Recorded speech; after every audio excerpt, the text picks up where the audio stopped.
Bonjour et bienvenue. Cette vidéo porte sur le dimensionnement du réseau d'évacuation des eaux pluviales provenant d'un bâtiment. Les eaux pluviales sont les eaux de pluie qui n'ont pas pénétré dans le sol, elles s'écoulent sous l'effet de la gravité.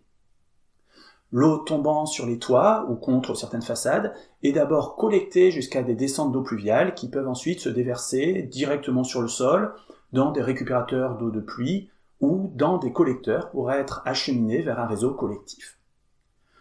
Le document technique unifié, DTU 60.11, fournit des informations permettant de dimensionner gouttières, chéneaux, descentes, trop-plein, collecteurs, etc. Il s'appuie en partie sur la norme européenne NFEN 12056-3. Dans cette leçon, je donne d'abord quelques éléments de pluviométrie. J'explique ensuite le dimensionnement des descentes, puis celui des collecteurs. Mais je vais d'abord commencer par une question. Comment appelle-t-on ce type de canal qui collecte les eaux de pluie provenant des toits? Est-ce un caniveau? Réponse 1. Ou est-ce un chéneau? Réponse 2. Ou alors une gouttière? Réponse 3. Je donnerai la bonne réponse à la fin de la vidéo. Alors passons maintenant à la première partie de la leçon. Il est essentiel, pour dimensionner un réseau d'évacuation d'eau pluviale, d'avoir une idée des volumes et des débits à évacuer. Alors dans le monde, il tombe en moyenne près d'1 mètre cube d'eau par mètre carré et par an, mais ces précipitations se répartissent de manière très disparate, comme cela apparaît sur ce planisphère. Le cumul annuel des précipitations dans certaines régions dépasse 10 mètres cubes par mètre carré, alors que dans d'autres régions, il peut ne pas pleuvoir pendant des années. Zoomons maintenant sur la France. Les précipitations annuelles moyennes en métropole s'échelonnent de 0,5 à 2,2 mètres cubes par mètre carré. Elles sont minimales dans les secteurs de plaine éloignés des côtes et maximales dans les zones de montagne et près du littoral. En Outre-mer, elles dépassent fréquemment 3 mètres cubes par mètre carré par an. Il peut être utile de rappeler qu'un mètre cube par mètre carré correspond à un cumul de précipitations de 1 mètre, et de même 1 litre par mètre carré équivaut à un cumul de 1 mm. Mais plus que la quantité moyenne de pluie, c'est l'intensité, et plus particulièrement les pics d'intensité des précipitations, qui sont importants pour dimensionner un réseau d'évacuation d'eau pluviale d'un bâtiment, car ces pics déterminent les débits de pointe.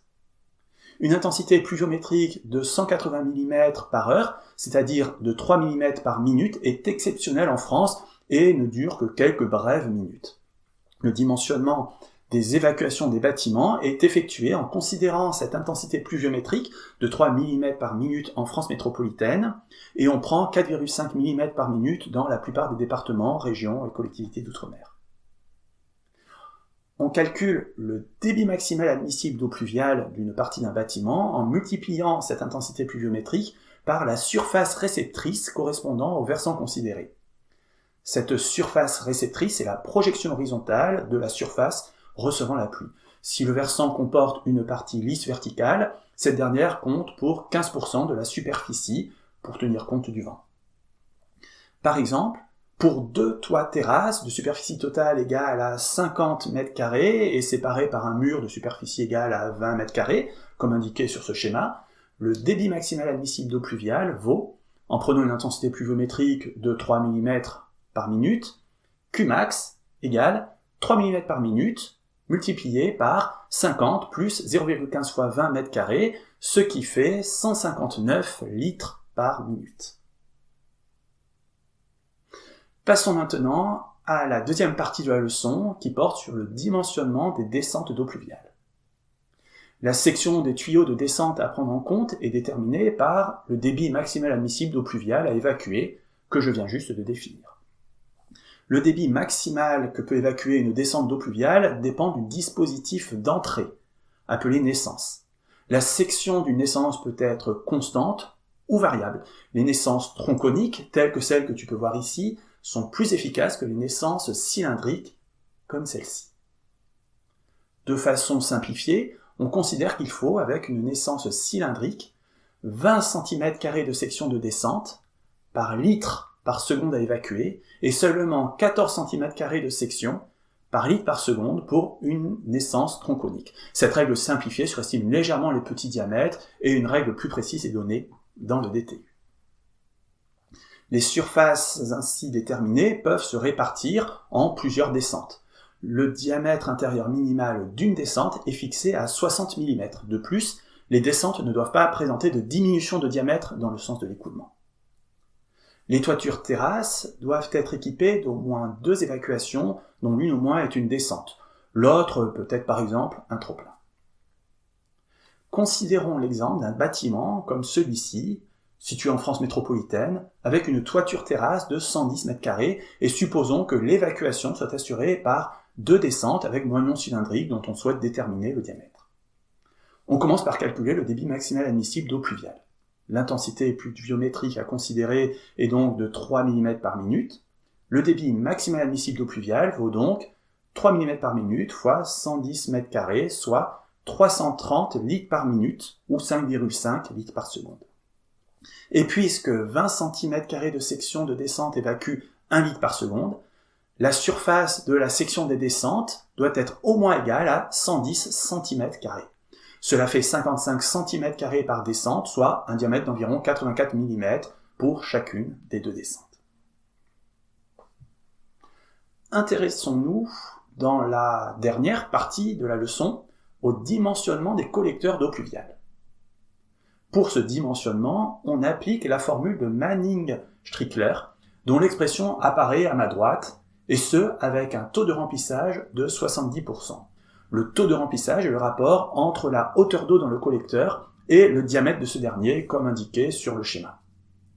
Le débit maximal admissible d'eau pluviale, du ou des versants concernés, Qmax, doit être exprimé en mètres cubes par seconde dans cette expression.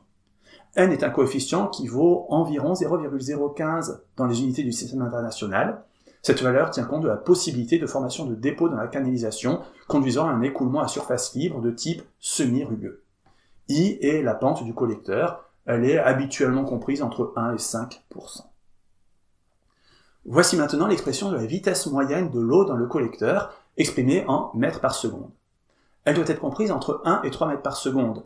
Une vitesse trop faible conduirait au dépôt des matières en suspension et une vitesse trop grande entraînerait l'érosion de la conduite. En pratique, on commence par fixer la pente, par exemple, à 2%. Connaissant le débit, on en déduit le diamètre en utilisant la formule de Manning-Strickler. Puis on vérifie que la vitesse est bien comprise entre 1 et 3 mètres par seconde. Si elle n'est pas dans la bonne gamme, alors il faut envisager une autre valeur pour la pente. Et il y a une autre contrainte. Le diamètre du collecteur doit être supérieur à celui de chacune des descentes. Il est maintenant temps de revenir à la question posée au début. Comment appelle-t-on ce type de canal qui collecte les eaux de pluie provenant des toits? Alors, un caniveau est une rigole drainant les eaux pluviales pour protéger les trottoirs, les cours et les entrées des bâtiments. Les chéneaux et les gouttières collectent tous les deux les eaux de pluie provenant des toits, mais leur différence vient de leur emplacement. Le chéneau est posé directement sur le toit, à la base de la toiture ou entre 2 versants.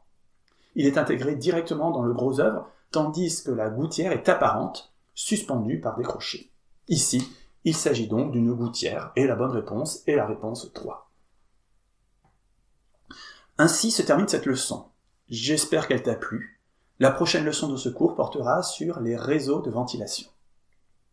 Merci pour ton attention et à bientôt.